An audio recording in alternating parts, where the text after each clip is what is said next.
We operate in 15 markets across Middle East, North Africa, and East Africa. We serve almost 650 million customers a year. So we have our finger on the pulse in terms of consumption and what's really happening. It's fair to assume that 2025 should be progressively better. We see a good return of consumer confidence and spend coming into 2025, which is certainly positive across the region. But I think here in this panel and the World Economic Forum, perhaps we need to look beyond 2025.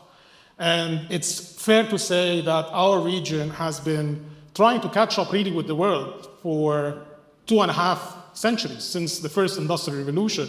And we're now at the cusp of a new cognitive revolution, and we have a golden opportunity really to start a new golden age for MENA. We're on the right side of demographics. We are square at the center of the movement of global trade, global capital movements, etc. We have strong balance sheets across the GCC, and we, as a region, are net beneficiaries of the energy transition. The cheapest barrel of oil comes from the region. The cheapest feed-in tariff for solar comes out of the region.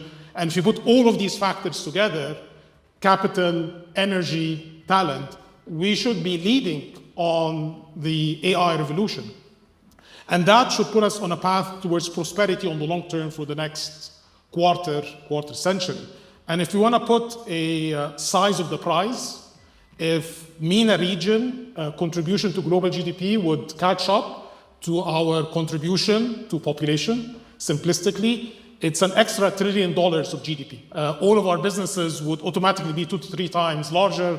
For their excellencies, that's 2 to 3 times more taxes. So this is transformational at the sort of macro level, but also for the everyday lives of our people across MENA. This is higher wages, lower unemployment. So it's quite a big prize to go after if we can get the region to work together better, to integrate better, and to direct more investments towards talent development and intellectual capital development. So we've been investing in data and analytics/AI for a number of years. We've actually been investing hundreds of millions in this business. And what we see, obviously, there is big opportunity in productivity, and we're reaping that.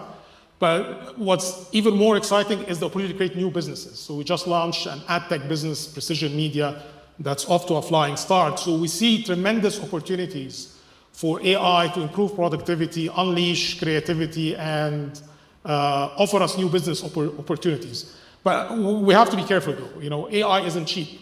The compute load is big.